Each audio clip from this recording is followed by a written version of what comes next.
My name is Monk Rowe for the Phileas Jazz Archive. I'm very pleased to have Ben Sidran with me this morning and 9 o'clock your time. So thanks for starting out. Did you have your coffee, I hope? No, I was going to get it, and the next thing I knew, the time ran over me, and so I'm going to really freeform it here. Okay. Well, that's my motto. I had to practice this little introduction I have for you. So here goes. There might be a question at the end. Ben Sidran is or was a radio and television presenter, author, jazz and rock keyboardist, record producer, composer, performer, label owner, teacher, music critic, interviewer, and I'm going to add sociologist and father of a musician. All good. Why so many things?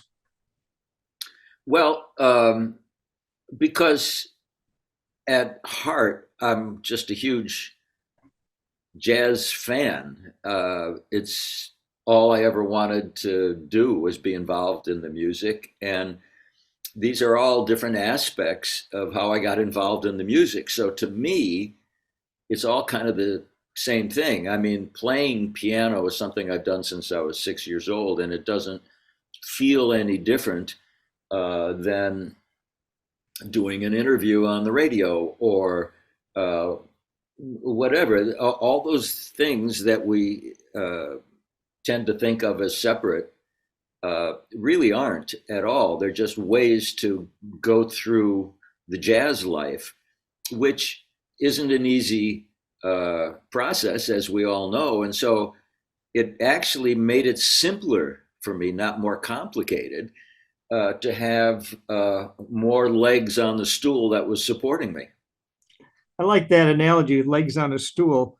I know that I think of Kenny DeVerne, the marvelous clarinet player, and he somehow made a living just being a clarinet player, Yeah, not sure. no studio work. He was in a big band for a very short time. He said, "No, I'm not going to do that." And all the things that you've done, have they affected your questions that you asked during your the Oh, interviews that you've done? um,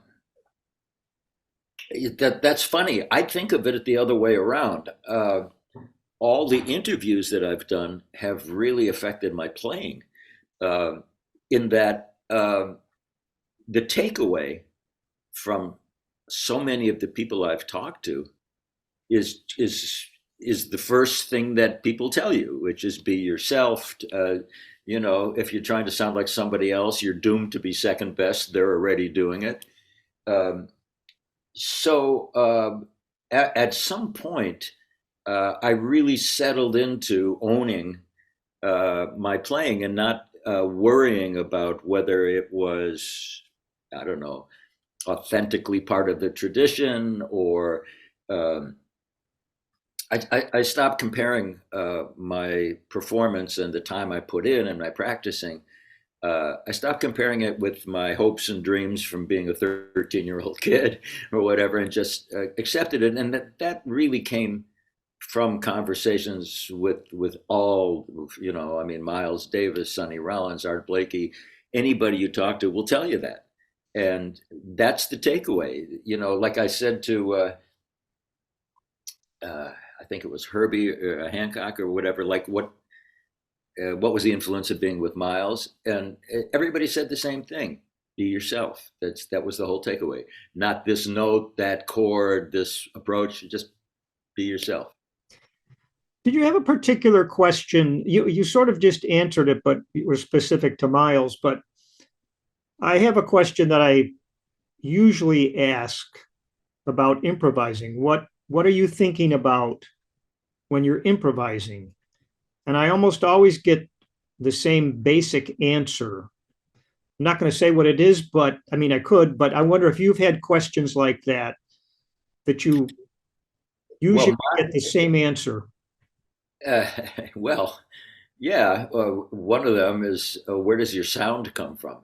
Where does your style come from? I asked everybody that, and Nobody knew. Nobody could answer the question. Miles came closest. He said, "Oh man, your sound, my sound is like your sweat. It's like your sweat."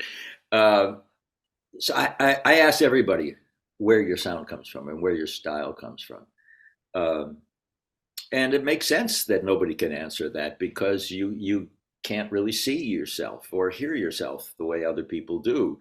Um, as a matter of fact, that's one of the really big takeaways uh, from the recording experiences that I've had is that when you're playing in live in the world, the sound goes away from you, whether you're a trumpet player or a piano player, saxophone player, it's going that way. But when you're recording and you have earphones on, the sound is coming this way, and it's a very different perspective. Uh, you tend to say to yourself, "Wait a minute, I don't sound like that," but of course that's exactly how you sound. You just haven't heard it. So It, I think I, that's I have to say that reminds me of I just had a flashback to when I was a kid, and the first time I heard my own voice on a recording, oh, that can't be me. yeah, yeah, exactly, Does it, exactly. was it intimidating at first with that experience? Like, this is really what I sound like because it's coming back to my head and I'm not sure I like it. Well, the first time I had earphones on, I didn't like it at all. I thought I sounded like my father, which was very problematic for me. I heard my father's voice in my own voice, and I had never heard that. Uh, but yeah, and it took years, frankly, because I'm not a natural vocalist.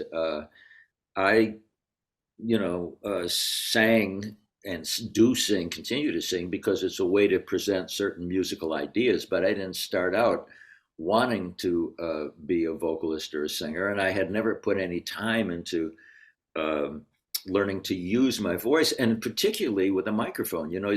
These microphones today, you can really work with them to project a certain persona or image. They're so sensitive um, that you can't do in the real world. It's like working with a microphone.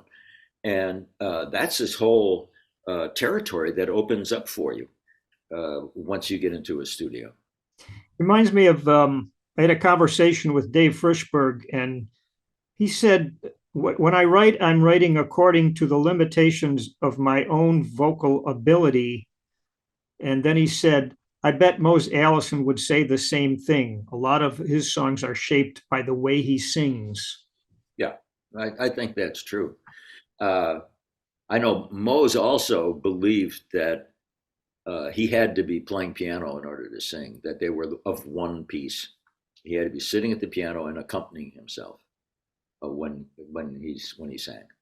Did that make it harder to, harder is not the right word, but oftentimes, as you well know, vocals are overdubbed and you have more control over it. So if he's playing the piano at the same time, it's just another task for the engineer, I guess.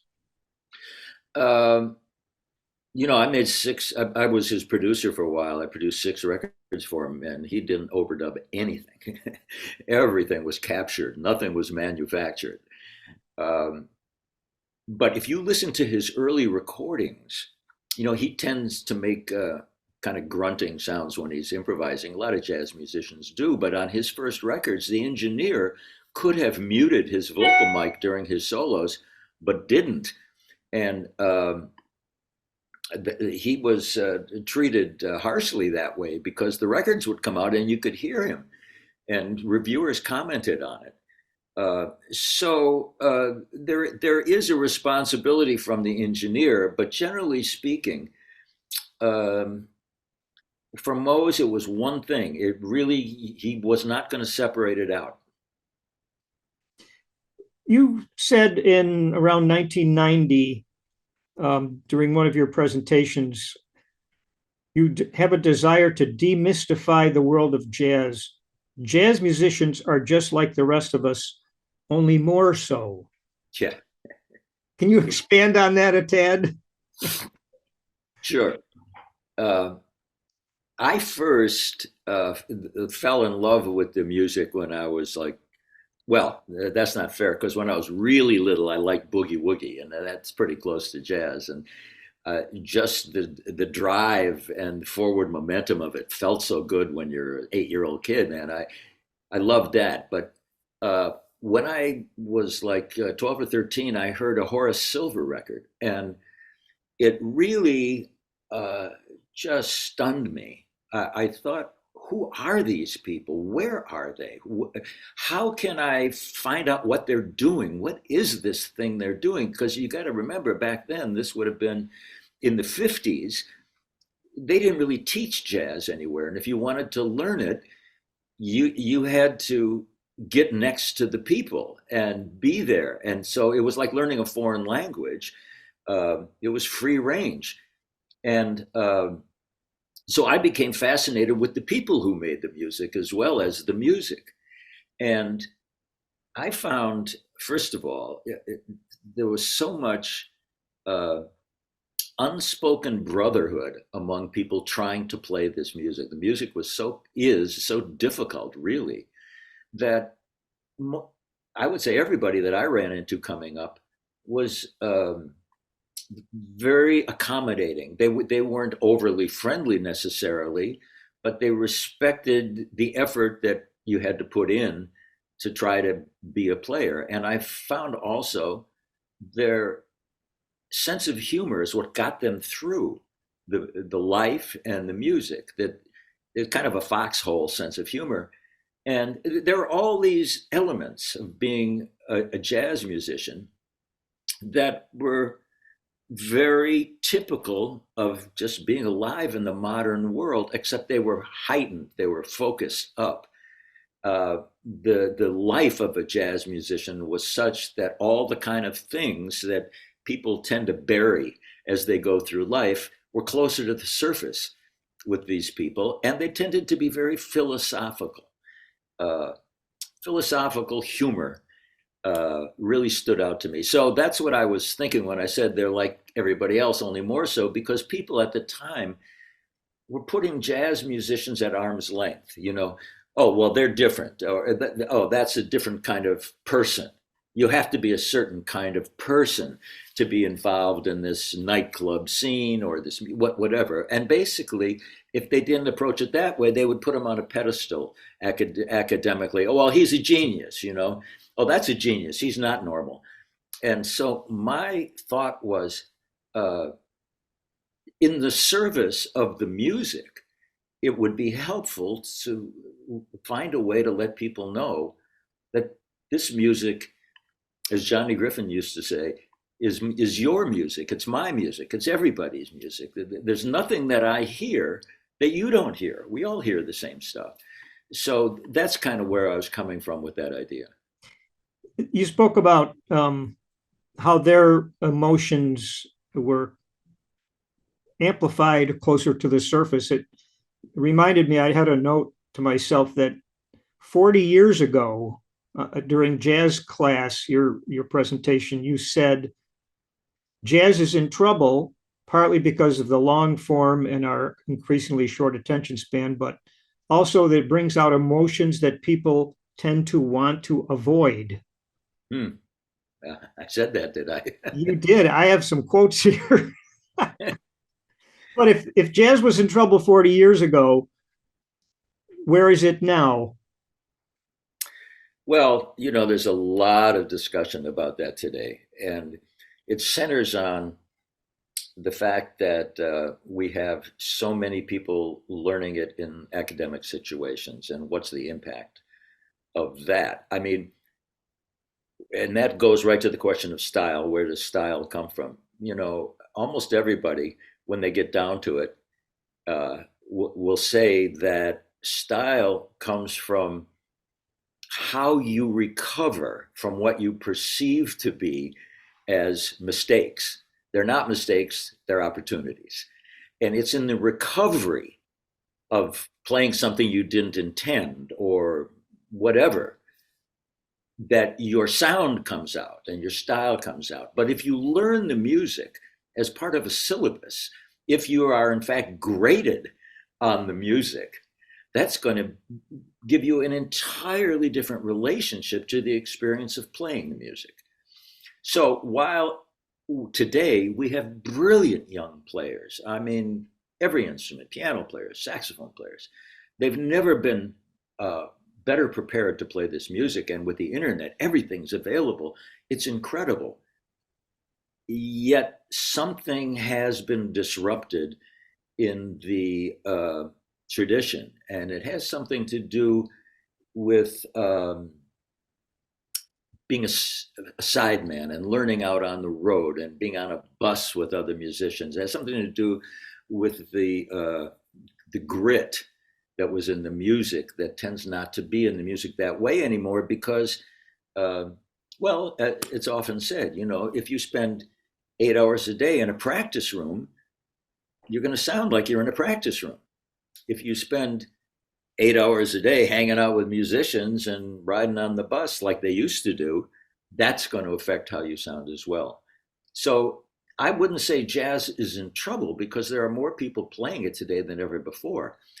I would say that just as in all evolutionary processes, eventually you start to get a different kind of animal. The jazz that's played by young people today, for example, tends to be highly calculated. Like they like to play, kids today like to play with meter and rhythm instead of 4/4. Was disrupted after 50 years by 3/4. That took 50 years to play a waltz. You know, jazz musicians were not that interested in 15, 17 time signatures. But, you know, after the 60s and Coltrane and everybody, there was only so much you could do to do something new. He had extended the harmony and extended the rhythm as far as you can. What do you do? So you start playing with the forms. And the more you play with the forms, you know, and people would say, well, I'm being myself. I'm extending my reach. But at the same time, it's not swinging. And that's a big issue today. In my limited listening to current releases, I'm sometimes mystified by the fact that it seems that nobody in the quartet or quintet is not satisfied with just playing time. They all want to mess with it. And when there's no steady thing to be at the base of it, I guess I just turn off. Yeah. Well, as do I, frankly. I consider swing and having some familiarity with the blues, whatever that means, is essential in jazz and always has been. And I think one of the reasons is very human and very physical. And I think there's a reason why 4/4 time or common time or the people's time was the platform upon which this music was built. And it's because what swing is a dotted eighth note, you know. It's bop, bop, short, long, bop, bop. And so the shuffle rhythm is bop, bop, bop, bop, bop, bop, bop, bop, bop, bop, bop, bop. It's not dot, dot, dot, dot, dot, dot, dot. Well, that's your heartbeat. Bop, bop, bop, bop, bop, bop, bop, bop. It's directly connected to our organic situation here. And when you start messing with swing, you're actually doing something much greater than being clever. You're pulling out a support of what made the music have forward momentum. And so it relies more on how clever you are. And what jazz has really traditionally been about is supporting your colleagues. The four of us in a quartet have all have to be in this together. If there's one person up there who's not supporting everybody else and making it happen, it's not going to swing, or it's not going to swing like it could. So that I think that's what we're talking here. Let me take you back for a bit. Why did you go to England to work on a PhD in American Studies? Well, by that point, I was really interested in the sociology of Black music. I was talking about the late 60s. And nobody was talking about this. And people weren't talking about the importance of popular culture back then. Now it's everywhere, of course.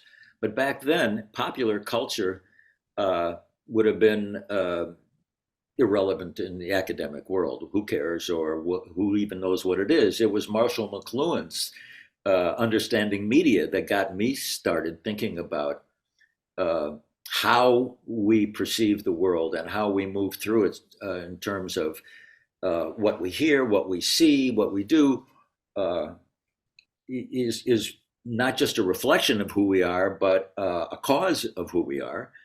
And I had all these thoughts in my head about the music, and I was completely caught up in the culture of the '60s. And there was this interdisciplinary graduate program at Sussex University in Brighton. It was really ahead of its time. American Studies is really interdisciplinary approach using the various elements of history, sociology, psychology, literature, whatever you want to study a larger picture. And I wanted to talk about Black music in America and the politics of America and the sociology of living in America. And there were very few places where you could do that. One was Yale, which, because also it was during the Vietnam War and I wasn't unhappy about leaving the United States at the time. So that's how I got to Sussex University.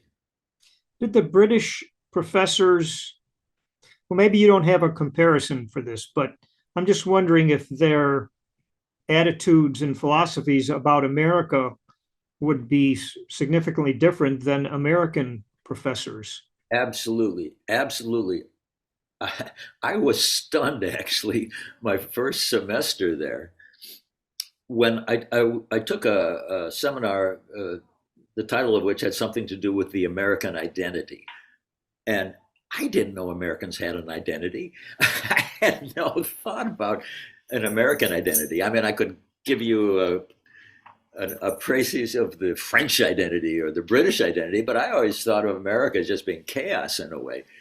But the fact that they were talking about the American identity, I found fascinating. And again, it partially it was being able to see the forest when you got outside of the trees, and I was able to look at America. And, I mean, for example, we were all consumed with the Vietnam War, but when I got to England, it was shocking to discover that it wasn't their war. They weren't talking about it.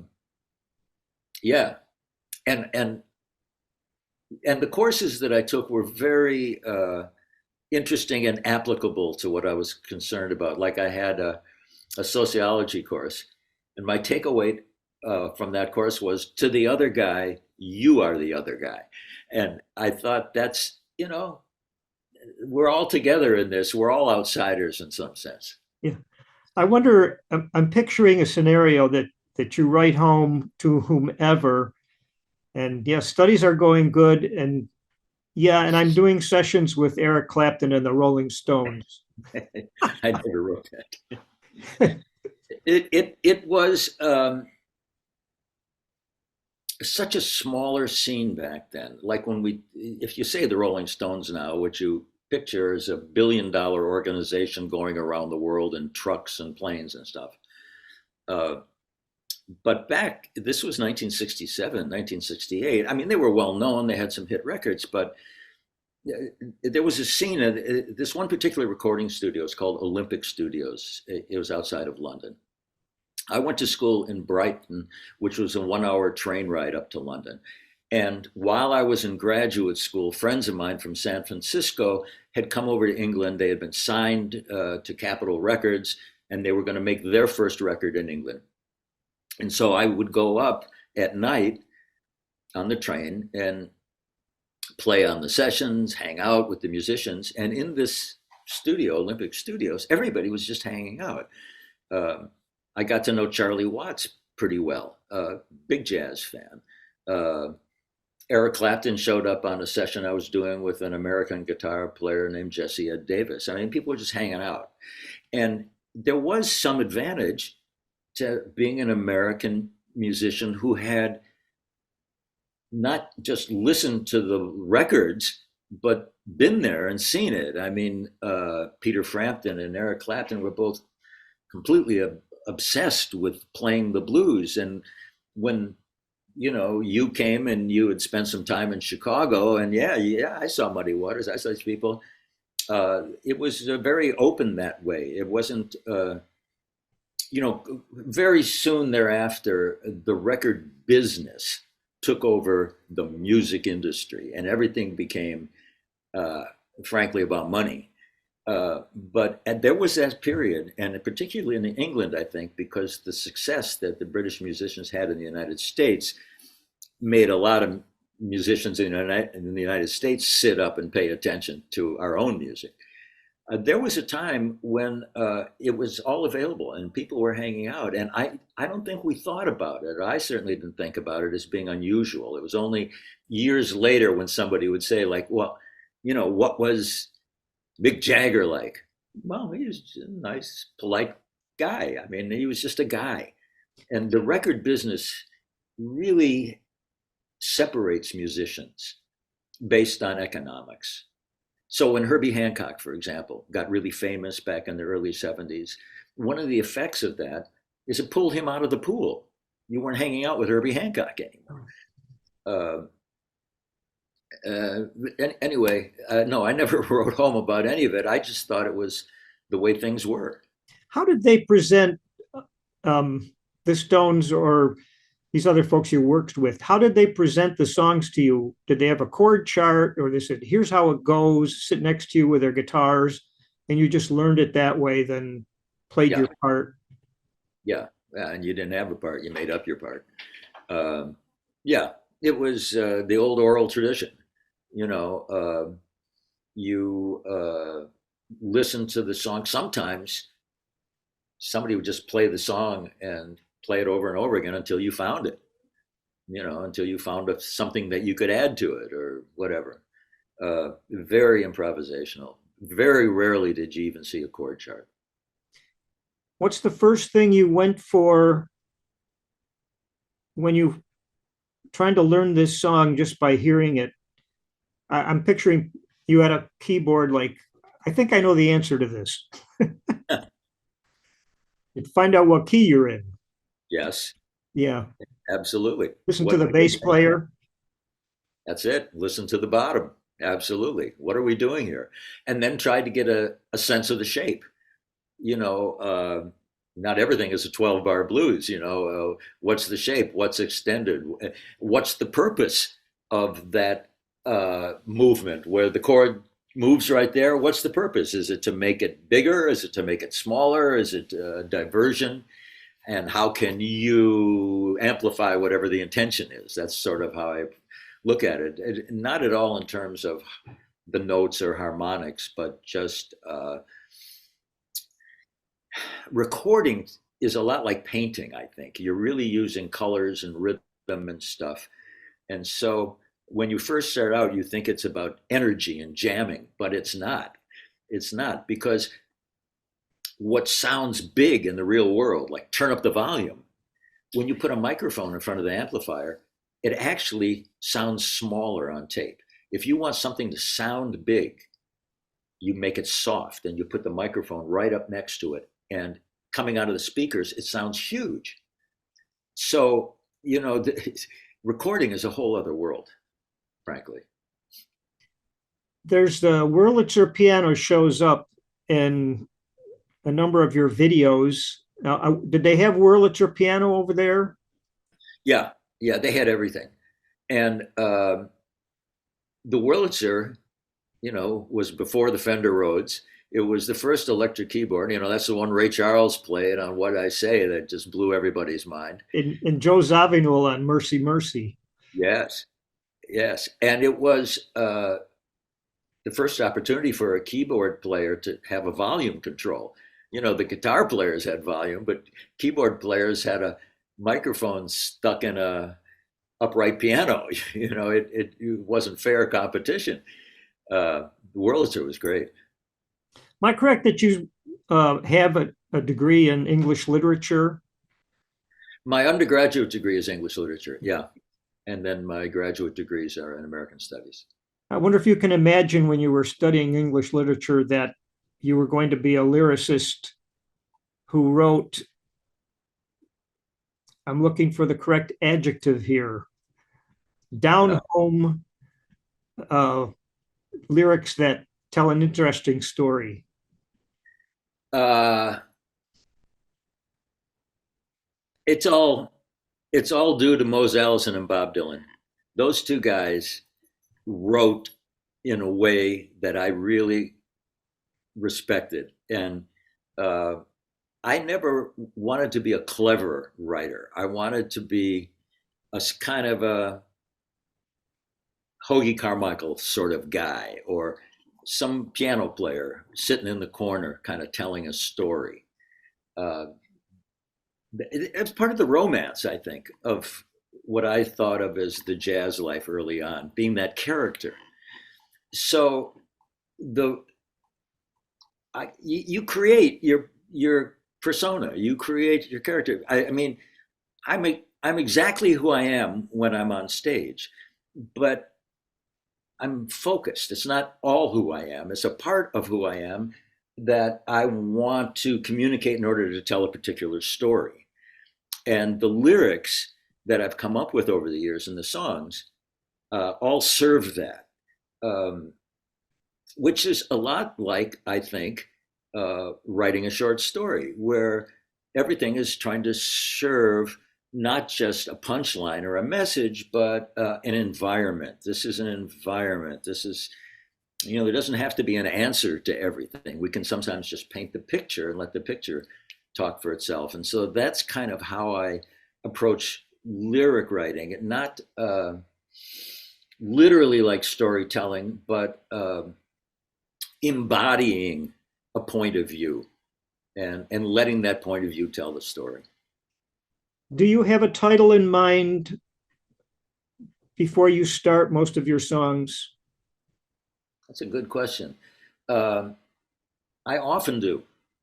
I often do. Uh, on the other hand, a lot of times the title will emerge when some phrase becomes repetitive and you realize, oh, well, there's the title. Um Everything I write, I have to say, starts music first. I've never written something out that looks like a poem and then tried to put music to it. It always comes from sitting at the piano playing something. And in John Hendricks, the great lyricist, told me that a lot of people think that what he does is fit words into a musical setting. He said, like a jeweler would put gems in a setting. He said, but that's not it at all. He said, the way I write words is I listen to the music over and over until the music starts talking. The music tells you the story. Oh, that's terrific. I had the privilege of talking to him, and he also said that sometimes he got, when he was doing Sing a Song of Basie, he he said he was watching his hand write out the words, like he was getting this. Beautiful. Yeah. Yes. Yeah. Let's talk about your music for a moment. We're going to play continue this Ben Sidran lyric. Okay. I'm going to read something and you see if you remember it. They've been doing it in Brooklyn like it's going out of style, and all the cats in Cleveland got a great big smile. Uh, that's a relatively recent song. It's gosh, boy, in the last 15 years, I've written so many songs. Uh, I'll give you a hint. It's something about St. Louis. Don't even ask about St. Louis. You got me. I, What is it? I didn't mean to get you. You got me. What They're song is it? ahead by a mile. They got that boom, boom, boom, shaboogie. Oh, it's Boom Boom Shaboogie, of course. Of course. Well, there's a classic example of something coming out of just a riff. Right. Well, that was just being funny. Yeah, But and of all the musical styles there are, I love a good shuffle. yeah, well, it's the heartbeat, man. There you go. Um, but something that caught me about that song because it starts out with this instrumental groove, a boogie, Yeah. and the first singing that shows up sounds like it's on the bridge. Uh-huh. It starts on the four chord. Yeah. Yeah, The song starts on the four chord. Yeah, yeah, that's an old trick. That's a good old trick. It's you throw them a curve. So yeah. yeah, yeah, yeah. Uh, Well done. yeah, thank you, thank you. Boy, that's funny. I recognized the intent of the lyric. I just couldn't place it. That's pretty obscure, Monk. I'm sorry, but Well, it's like people like Bucky Pizzarelli, for instance. You'll find a fact about him, for instance, that he played on Benny King's Stand By Me.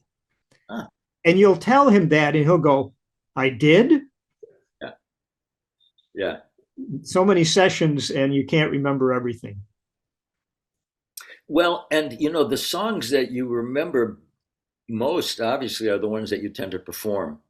A lot of times, you'll write a song and then you'll record it, and for whatever reason, it just doesn't slip into your set list, and pretty soon, you don't remember it anymore. Um, I I have my favorite hundred songs maybe that I wrote, but there are like 300 of them, and there are a bunch of them that I couldn't tell you how they go anymore. How about this song, Too Many People, Nothing to Say? There's this fabulous rhythmic hook. I tried to write it down. I'm not sure I got it. It goes like boom, boom, boom, boom, da, boom, boom, boom, boom, boom. That's it. Yeah, Boom, boom, boom, boom, boom, boom. yeah, that little ghost note in there. Yeah, that's it. That's exactly right.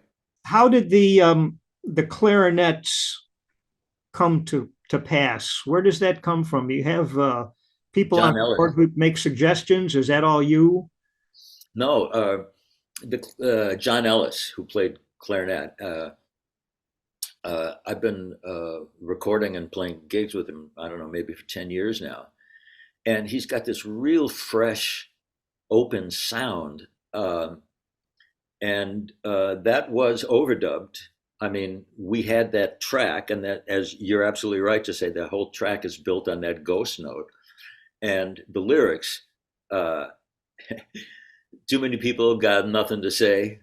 Uh, I can understand. It's underhanded, but I can understand it. It was just play. It was fun, uh, and I gave a copy of that track to Ellis, and because he had worked. I mean, it was kind of an R&B approach, and he came back with that really modern clarinet thing. I mean, it was totally unexpected to me, which actually gets to a point of in how I approach recording, which is a lot of people know exactly what they want, and they'll tell you what they want, and they'll tell you if you're not doing it right. I don't do that. My whole thing is about people. If I like somebody's approach and I like them as a player, I'm open to what they come up with is probably more interesting than what I'm looking for. Because what I'm looking for is just one part. There's no right part really to me. A lot of things could work. So often on the recordings that I've made, um, I'll have something in mind, and then somebody like Phil Woods will come along and just change the entire direction of what I imagined. And it's Phil Woods. Well, of course, that's why he's Phil Woods, and that's why you hire him, and that's what that clarinet part was. Yeah, and the bass clarinet, um, Yeah, doubling the bass parts, like very cool. very cool. Yeah. If Well, you and later today, if you went out, continue your day, what kind of things might you hear or see that could lead to a song title and a song? Well, today, let's see. Um, I'm trying to think the last few songs I wrote here where I am. Uh, that's funny, not funny, but this last year, I turned 80 and I started writing some very dystopic songs. I mean, I've always, people accused Mose Allison of being cynical, and he would say, "I'm not cynical. I'm just telling it like it is." Uh, and I would always have to kind of half apologize after singing one of my songs, like I may be wrong, but it sure seems to me the past ain't what it was, and the future ain't what it used to be. Uh, so I just fell down this dystopic hole. And why did I do that? I don't even watch the news anymore, and I think that's part of it. The world has become such a deranged, inhuman place that everywhere you turn, you have to confront humanity in a much larger frame than you would back in the day before there was such an onslaught of media, where you could still talk about a boy and a girl holding hands and going on a date, and that would be relevant. But now you can't. How could you write a song like that? If I go out my door at some point, I'm going to see some homeless people. If I go out my door, uh, I'm going to hear some really cheesy popular music that is everywhere. I mean, it makes me think a lot about the past. It makes me uh, feel older, and so I guess I'm saying if I go out and have an experience, I come back. There'd probably be something nostalgic in the song I wrote. There'd probably be something. Uh, I don't know. I'm getting closer to Leonard Cohen every day. Good analogy. So I'm sitting here thinking how to respond to what you just said. And I wonder if, in all the interviewing that you've done, if you ever had a similar situation who was interviewing someone who was approaching 80 and looking at the world at that time and suggesting a similar attitude, what would you have said to them? Huh. Well, I think about a conversation I had with Gil Evans right at the end of his life, or a conversation I had with Pepper Adams, actually, is more to the point. Uh, Also, at the end of his life, Pepper was particularly upset about a critical review that John Wilson had written about his performance with Monk. And uh, the review was in the New York Times, and it was pretty harsh, and it really kind of ended Pepper's opportunity to work with Monk. And he was just downcast, even 30 years later. The thing with Gil Evans is, I, I don't know how it came up, but what he said in talking about his career, he said, "All I ever wanted was my certified fair share, CFS, certified fair share." And he said, "I don't think I ever got it." I think he's talking about in terms of credit and in terms of commercial success. And he was really down in the dumps about that too. Uh, I don't know if there was anything I could have said to either one of them other than just to hear that it's more and more difficult to maintain that foxhole humor as you get older. And, it's the physical challenges of playing the gig become more difficult than playing the gig. Johnny Griffin at the end, I was with him in France, and he said he wasn't playing gigs anymore. And he was vibrant. We were having lunch, and I said, well, why don't you play gigs anymore? He said, I can't carry my horn. I can't physically walk through an airport and carry my horn. Oh my God, right? People don't think about how much of this music is physical and a reflection of the 22 hours of the day where you're not performing. The 2 hours that you get to be on stage with friends is wonderful, but the other 22 hours is brutal. Yes, Phil Wood said that. He said the stage is the sacred place. It's everything else that people don't know about. And yeah, people, the phrase "in the moment" shows up a lot. I think you've said it, playing jazz in the moment. And I've thought about it, and I wonder if you think that there's so much going on when you're improvising because you're in the moment, but you're also remembering or trying to remember what you just played. Shall I play it again? How many choruses do I have? Wow, the brain must be very hyper intensive during improvisation.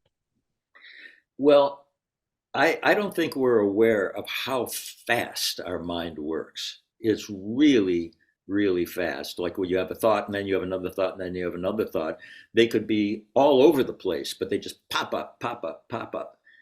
And it's like that when you play, and it's really, you'll hear the expression, how you have to get out of your own way.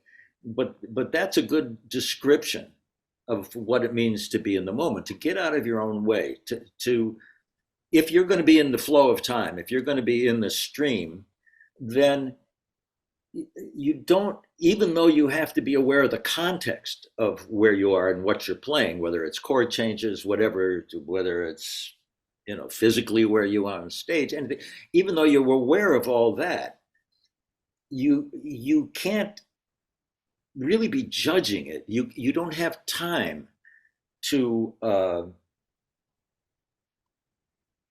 well, as I said before, it's how you recover from what you perceive as a mistake. If you dwell on something, and the world will pass you by, the tune will certainly pass you by. If you well, as John Henry said, he watched his hand write the lyrics. You watch yourself play the solo. You hear yourself in the real time that everybody else hears you. And the extent to which you can do that, just listen to what you're playing rather than judge what you're playing or try to play something, you'll be in the moment. And it'll feel better, even though, as I said before, you can't hear yourself while you're doing something. You're not a good judge of what you sound like, ever. The process still has a very physical quality to it, so that when you're getting out of your own way. When you're not stopping the flow of time. I have a funny expression, which is people don't move through time. Time moves through people. Time is not something that's just consistent and out there and we're walking around and everybody experiences the same time. That time is a function of how we feel. And we feel very differently every moment. So when we're playing, when we're improvising, particularly this would apply to a fast tempo. The way to play a fast tempo is to let go. If you try to hang on real tight, you can't play that. But if you let go, you can just flow with the tempo. So there's something in there about what it means to be in the moment. It's hard to talk about. It is, and something you said just made me think of the number of times I've read about usually a saxophone player someone transcribes their up-tempo solo, they give it to them, and I say, I can't play that. Yep. Yep. I've seen transcriptions of something I've played, and it doesn't seem familiar to me. It doesn't sound like something I would have played, or it doesn't look. That's the difference. It doesn't look like something I would have played. Explain a little more. Why doesn't it look like it? Well, because when it's written out, uh, it becomes it's a symbolic approach to something that was just a gesture. I mean, like you and I are talking right now, uh, but if we saw a transcription of what we're saying, and which we might well one day see, it would exist. Um, it wouldn't have the qualities or the character of what we're experiencing here. And I'd probably look at it, you might look at it and go, oh, geez, that was stupid. Why did I say that? Uh,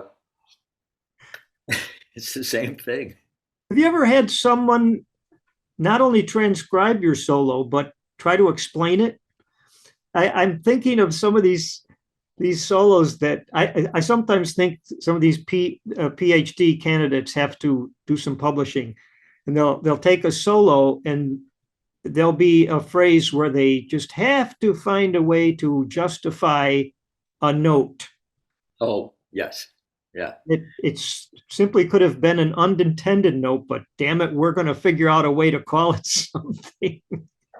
Well, that's again the thought that there's a syllabus and an answer and an exam where ultimately you look at the piano keyboard, it's just one big chord.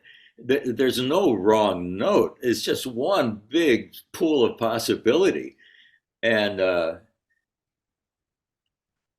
you know, the interesting thing is there's so many ways to learn how to improvise. There really are. I mean, you can learn it from the feet up or the head down.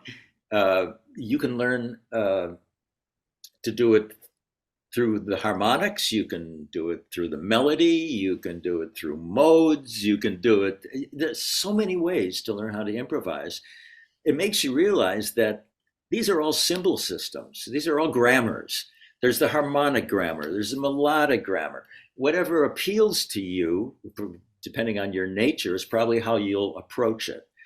And it's a very personal experience, and there's no one right fit for everybody.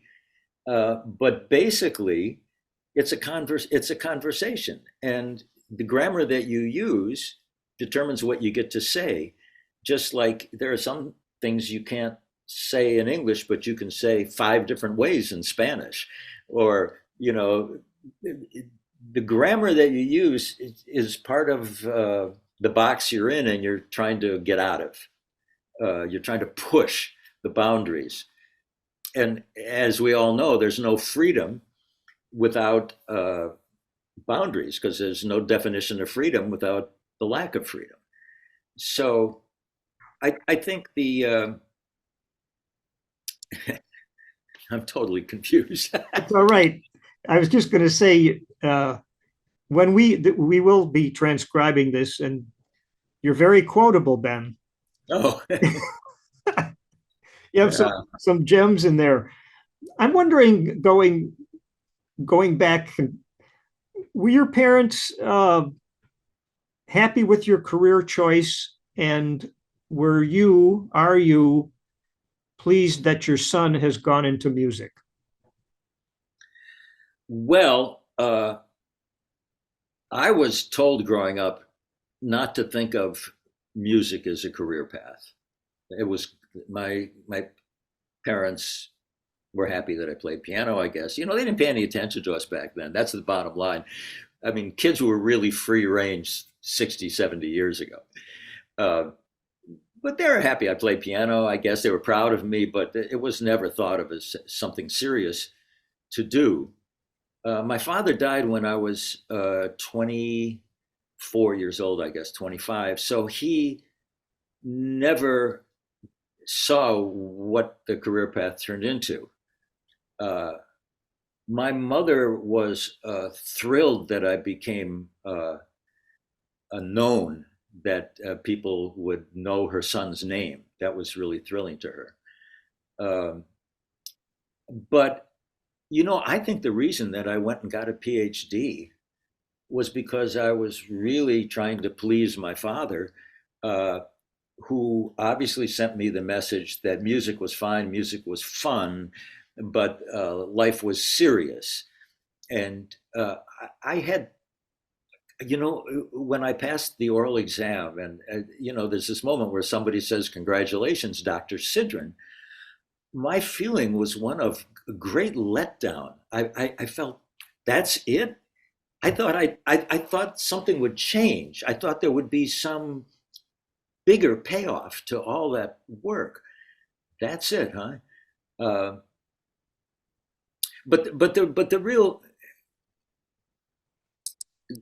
real story of why we're sitting here talking today is, it had nothing to do with my intention. It had everything to do with riding the horse in the direction it's going. Because when I got my PhD, I sent out 30 letters of application to different schools around the country to get a teaching job. I still thought, even after playing with the Rolling Stones and Eric Clapton, even if they're writing songs, I still thought I was going to be a teacher. That, who am I to be a musician, right? Why me? I mean, how can I be a piano player when McCoy Tyner is a piano player? How can I be a songwriter when John Hendricks is a songwriter? I just didn't think there was a way to get there. And I got nothing back. There was no future for me in academics at that time. So I literally said, well, okay, I'm going to LA and I'm going to get in the record business. And that's what happened. I rode the horse in the direction it was going, and now we're here talking. I'm glad you got on that horse. Oh, me too. Oh, me too. I can't tell you. I can't tell you what a lucky thing. And I remember also, when I was writing my dissertation, and there was information all around, and I was trying to, synthesize. I was trying to bring this information and try to figure out what I wanted to say and all that sort of thing. And one of the things that I definitely said to myself when I graduated was, I don't want to study the information anymore. I want to become the information. I want to be the information. I want to know what it feels like to get paid at the end of a night, sitting there waiting for the club owner. I want to know. Now, I was naive, because not all of what you learn is a lot of fun. But I did get to do that. I did get to learn what it felt like to be a musician. And I guess really, in the end, that was my heart's deepest desire. And you got to see Blue Mitchell doing a hip little dance as he listened Oh my to God. playback. I love Blue Mitchell. And so my son, God bless him, he would never let me show him anything or tell him anything about music or anything. And I did not encourage him. But I love hanging out with him. He's just a great guy. And so his whole life was spent on the road or in recording studios. And I couldn't show him piano, but he'd go up to Mac Rabenak, and Mac would show him something, and he'd carry on with other musicians, but never with me. He would never interact with me until later, when he got to be like 16 years old. And ironically, this was in 1992, I guess. And I was doing a lot of producing. I had produced Moe's, I had produced Van Morrison's record, there was a Diana Ross thing. I was really doing a lot of work. And I wasn't doing a lot of performing, and I was thinking, well, maybe I'm done performing. Maybe it's enough. And just at that point, when he was 16, he said, come on, let's go play gigs, man. Come on, you and me, let's go play. And because of his enthusiasm, I started booking more gigs, and he got me back out there. And it was so funny, because for all those years, he wouldn't interact with me at all. And then suddenly he totally turned me around and put me back on the road. So I'm eternally grateful that he did that, because I've had more fun in the last 25 years than in the first 55. Yeah. It's harder to do the math the farther we go, doesn't it? Yes, bigger numbers. Do you have a definition of your own producing? I've been able to ask this question to Warren Keep News and a few other people because it's not exactly a definable occupation. Right, right. There's as many different ways to produce a record as there are to paint a picture or whatever. I mean, I'm the way I produce actually is not so much production, is support. If I'm in there with Mose Allison, Mose knows who Mose Allison is. My job is to get the obstacles out of his way and make it possible for him to do what he's trying to do. And in an instance like that, that could be everything from taking care of all the mechanics of booking the sessions and the musicians. I mean, it also includes sitting there talking about the songs, talking about who would be great to play on this or play on that. But I'm there to facilitate Moses' vision. That's how I look at that.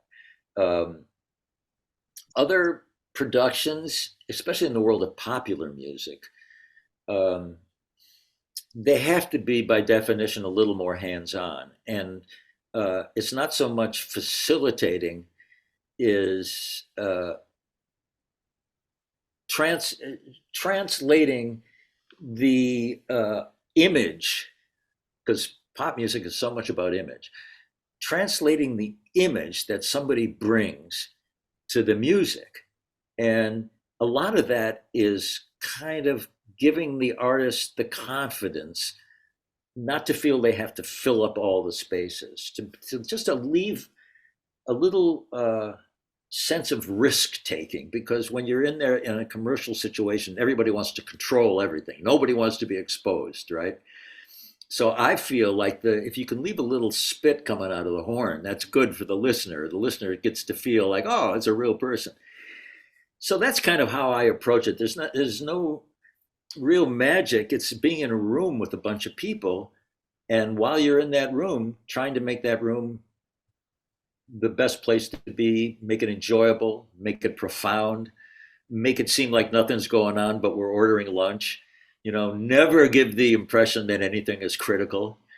Um, no Speaking class. of yeah, speaking of critical, have you been in a situation where you really felt you had to tell the supporting musicians that, for instance, they're overplaying?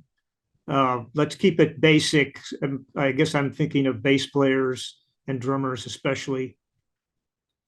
Uh, well, yes and no. I mean, I was very lucky. I got to play with Blue Mitchell. I got to play with great musicians, uh, and even I mean, I cut some tracks at one point with Richard Davis and Tony Williams. We did it as a trio, and I was at one point talking to Tony about what I was hearing, and in the back of my head is, you can't tell Tony Williams. Who are you? Who do you think you are? But it's diffused when you're talking about the music, so it's not a problem. Um, but I have had the experience, for example, of working with. See, as you can tell, I have a real distinction between rock and roll, commercial music, and jazz. I think they shouldn't even be in the same sentence, because uh, most rock and roll music is theater. It's a lie. It's quite frankly, it's a lie. The Rolling Stones, for example, are not street fighting men, but that was the presentation, right? Rock and roll is a lie. It's theater, but anyway, jazz is a truth. It's the deepest truth, I think. And I came along at a time when you had to participate in the world of pop music. It's the only world that was. If you look back at the late 60s, early 70s, jazz was dead in the water. There were no gigs, there was nothing going on. So you either got involved in pop music or you didn't. Didn't work a lot. And I was working as a producer at one point for the CBS Columbia Records arm in England. and they assigned this band to me as a producer and go produce this band. And after 4 weeks, I went back to the company and said, I quit. I said, I quit. There's not a record in these people. You know, we're sitting here in this room, and they want me to write their song for them. Well, some producers are happy to do that. That's not who I am. I'm not going to write your song. I'm going to try my best to capture your song, but I'm not going to manufacture your song. And the person I said it to said to me, Ben, don't do that. Don't quit. Finish. Get a record out of here one way or the other. That's what a producer does. And so the road forked for me there. I realized, well, I'm not that. Whatever that is, I can't do that. I don't know how to live with myself and do that. It's like I'm making sausage at that point, and I don't know how to make sausage in a recording studio. Were the members of that band didn't deserve to be there, really? One of them had talent. The other three did not deserve to be there. They got signed. You know, back then, the record companies really had no idea what to do, and so they were just throwing money at young people who came through the door with a lot of attitude. And maybe there'd be a kid with a good voice, and maybe they had one song that was kind of catchy, and okay, you got a record deal. So it got sorted out, of course, as soon as the real money showed up. When the real money showed up, the real businessmen showed up, and then it wasn't, free for all anymore. By the mid 70s, on the one hand you had disco, and on the other hand you had heavy metal, and on the, once it got divided into categories we can sell, then we had a business. But up until then, it was the Wild West. This has been a most fascinating conversation, and of course I didn't get to everything, but I want to end with, maybe this is a philosophical question. My musical hero is Cannonball Adderley, and he said on record, "Hypnosis is not a state of mind, it's a fact of life." Yes, he did. And Tower of Power said, "Hypnosis is what it is, sometimes it's what it ain't." So, Mr. Sidran, can you tell me what is hip? Tell me. I love what Cannonball said. I remember the record, and I remember hearing it the first time and saying, this man's a teacher, boy. What is hip? Yeah, so don't cry for no hipster. He knew what he signed up for. The look and the feel, the rundown appeal, the passing ship, the distant shore. Don't cry for no hipster. He saw the writing on the wall, and it gave him hope. Just another slippery slope, a deeper truth he can't recall. And when young becomes old and cool turns to cold, that's when we'll see if the truth can set him free. Until then, don't cry for no hipster. He had his day and he had his night. And I gotta conflate the song, the ending. Let's call it what it is. In a world like his, it's usually the wrongs that make it right. That's as close as I could come. That it's like right on target, more than I had hoped for. Yeah, a lyric always does that. That's what a lyric can do.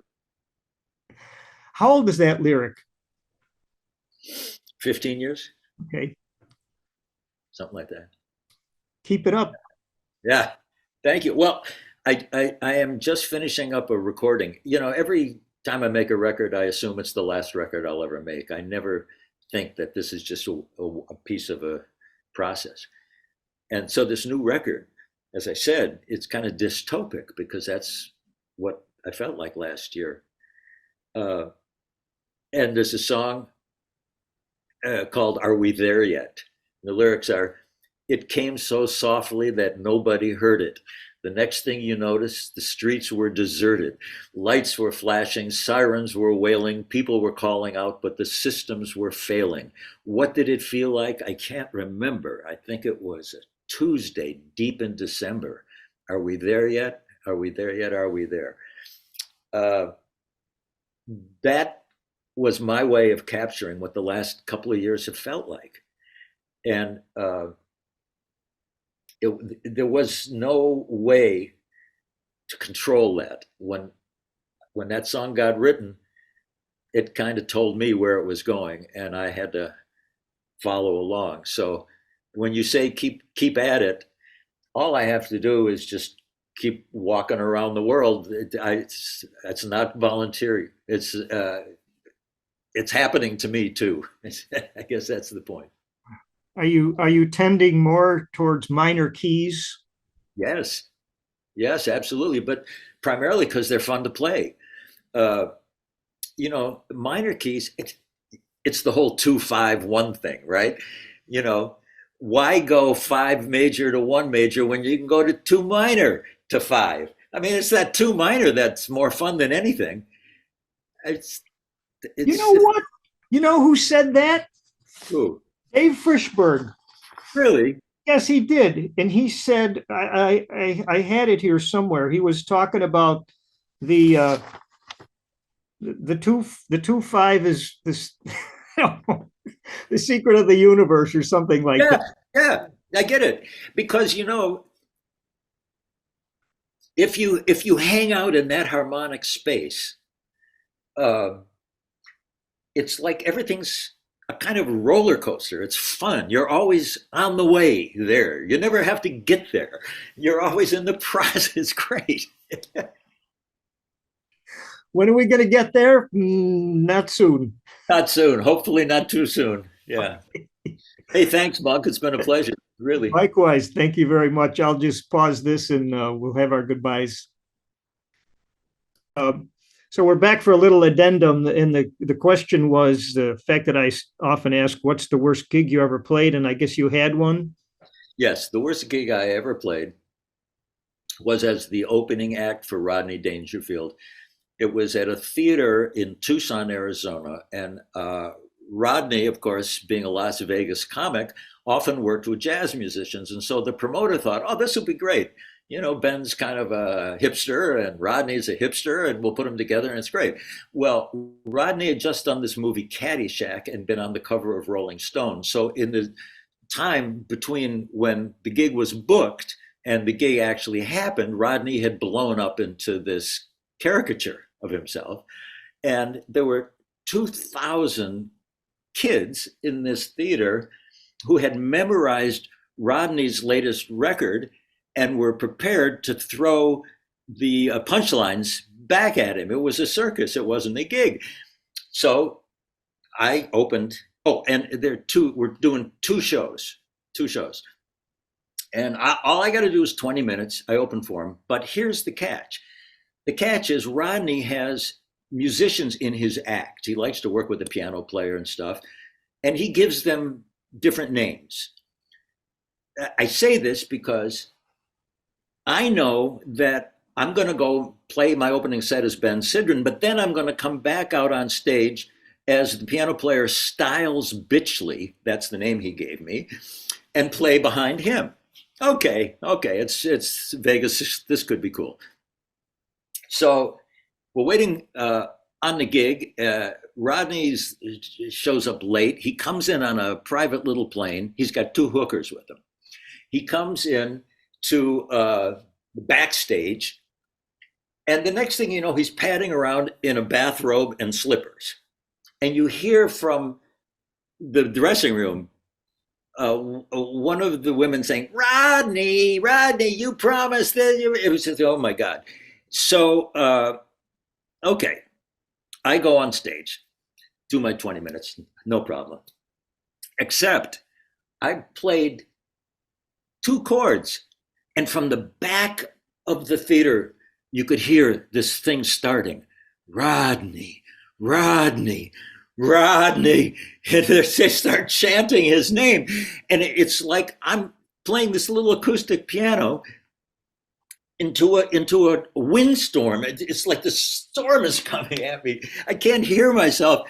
And Rodney. So I start trying to play harder. And I look down, there's blood on the keys. Like, Rodney. I look over into the wings, and there's the promoter going, sorry, kid, you got to do 20. So I had to sit up there for 20 minutes, go off stage, and come back as Styles Bitchley. That was the worst gig I ever played. May it never happen again. Yeah. Well, thank you. Once again, I got more than I asked for. You sure did. Okay.